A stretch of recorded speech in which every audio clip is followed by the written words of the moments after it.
निबंध में एक व्यक्ति की चर्चा की गई है, भगत जी, और वो बाज़ार के बुरे प्रभावों से अपने आप को बचा पाते हैं। उनको एक आदर्श के रूप में प्रस्तुत किया गया है। तो भगत जी एक ऐसे व्यक्ति थे जो चूरण बेचा करते थे, चूरण वाले बाबा थे, चूरण बेचा करते थे। वो केवल 6 आने पैसे के बराबर जो है कमाई करते थे और उसके बाद सारा चूरण बच्चों को मुफ्त में बांट देते थे।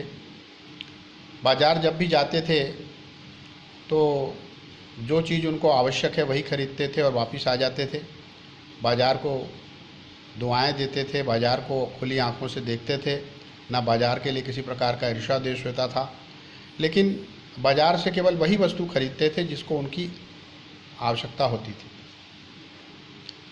और स्वयं एक व्यापारी थे, लेकिन उतना ही कमाते थे जिनसे उनका व्यापार चल जाए, उनका घर चल जाए। उससे ज़्यादा मुनाफा कमाने के बारे में भी नहीं सोचते थे।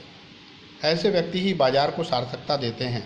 ये इस पाठ में स्पष्ट किया गया है भगत जी के माध्यम से।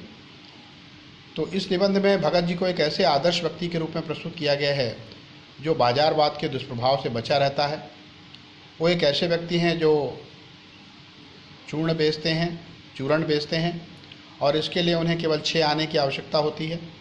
वह प्रतिदिन 6 आना कमा लेने के बाद बचा हुआ चूर्ण बच्चों में मुफ्त बांट दिया करते थे। वह आवश्यकता से अधिक धन नहीं कमाते थे। बहुत ही संतोषी स्वभाव के व्यक्ति थे।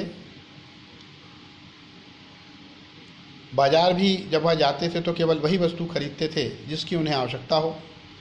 यदि उनको जीरा और काला नमक चाहिए तो केवल जीरा और काला नमक खरीद कर ही बाजार से वापस आ जाते थे। बाजार के आकर्षण में नहीं पड़ते थे।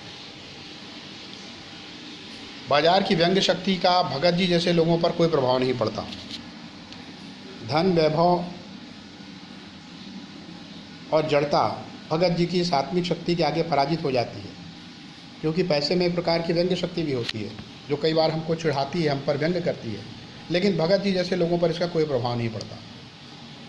भगत जी जैसे लोग अपनी आत्मिक शक्ति के द्वारा इन जड़ वस्तुओं को पराजित कर सकते हैं। बाजार की सार्थकता क्या है? इस निबंध में निष्कर्ष रूप में ये विचार प्रस्तुत किया गया है कि बाजार की सार्थकता यह है कि वह आवश्यकता के समय मनुष्य के काम आए, उसकी आवश्यकताओं की पूर्ति करे। जो लोग यह नहीं जानते कि उन्हें क्या चाहिए, वह केवल अपने क्रय शक्ति का अहंकार दिखाते हैं और समाज में बाजारूपन बढ़ाते हैं, जिससे कपट को बढ़ावा मिलता है। समाज में सद्भावना कम होने लगती है। सब एक दूसरे के प्रति द्वेष भावना रखने लगते हैं और एक दूसरे के साथ ग्राहक और बेचक का व्यवहार करने लगते हैं। यदि बाजार को अनीति शास्त्र बनने से बचाना है तो हमें बाजार के इसी सार्थक रूप को स्वीकार करना होगा। बाजार जब भी जाएं अपनी आवश्यकता की पूर्ति के लिए, न कि अपनी क्रय शक्ति दिखाने के लिए, क्योंकि इससे समाज में भेदभाव और विषमता पैदा होती है, समाज में शोषण बढ़ता है। यही सब विचार इस निबंध में प्रस्तुत किए गए हैं।